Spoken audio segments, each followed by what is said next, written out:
আসসালামু আলাইকুম। প্রিয় দর্শক, অন্য মঞ্চের আলাপ চাইতে আপনাদের সকলকে আমন্ত্রণ জানাচ্ছি। একটি স্বাভাবিক নির্বাচন অনুষ্ঠান করে স্বাভাবিক পথে ডক্টর ইউনূস যে ক্ষমতা ছাড়তে পারবেন না, তা আবারও প্রমাণিত হচ্ছে খোদ রাজধানীর বুকে ইনকিলাব মঞ্চ নেতা ওসমান হাদির গুলিবিদ্ধ হওয়ার ঘটনার মধ্য দিয়ে। কেন নির্বাচন হবে না, কেন ডক্টর ইউনূসগং স্বাভাবিকভাবে ক্ষমতা হস্তান্তর করতে পারবেন না, তার প্রধান কারণ হচ্ছে তারা ক্ষমতায় এসেছে সন্ত্রাসের মাধ্যমে এবং ভয়ঙ্কর মানুষ হত্যার মধ্য দিয়ে। তাদেরকে যেতেও হবে একই পথে, মানুষ তাদেরকে টেনে নামাবে সেই পথে।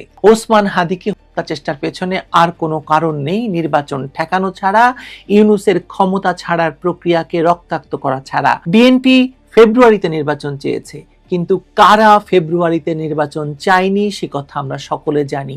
কারা কথায় কথায় নির্বাচনকে পেছাতে বলে তাও আমরা জানি। আর এখন নির্বাচন তফসিল ঘোষণার পর হাদির মতো কাউকে বলির পাঠা বানানো ছাড়া তাদের নির্বাচন পেছানোর আর কোনো পথ খোলা আছে বলে আমার মনে হয় না। এখন এর দায় প্রতিটি পক্ষই একে অন্যের উপর চাপাতে চেষ্টা করছে, কিন্তু ইউনূস পক্ষের সুবিধাভোগীরা হাদিকে হত্যা চেষ্টার দায় ভারত এবং শেখ হাসিনার উপর চাপিয়ে দিতে চায়, যার প্রমাণ আমরা পাই যাত্রার অধিকারী ফারুকীর স্ট্যাটাসে। ফারুকী স্ট্যাটাস দিয়ে সঙ্গে সঙ্গে বলে দিলেন যে ঘটনা ঘটতে না ঘটতেই তিনি জেনে গিয়েছেন যে ভারতে বসে শেখ হাসিনা এটা করিয়েছেন। আর ওদিকে তারই সাঙ্গপাঙ্গরা বলছে মির্জা আব্বাস ঘটিয়েছে, বিএনপি নেতা। কিন্তু আমার তো মনে হয় হাদিকে যারা এতদিন ধরে তুলেছে তারাই হাদিকে করে প্রথম বড় রক্তপাত দিয়ে তাদের চূড়ান্ত লক্ষ্য রাষ্ট্র ক্ষমতা দখলের পথে হাঁটছে।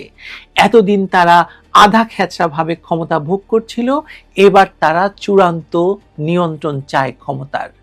এরা কারা, হাদিকে হত্যা চেষ্টায় কার কি লাভ, সেটা নিয়েই আজকের আলোচনা।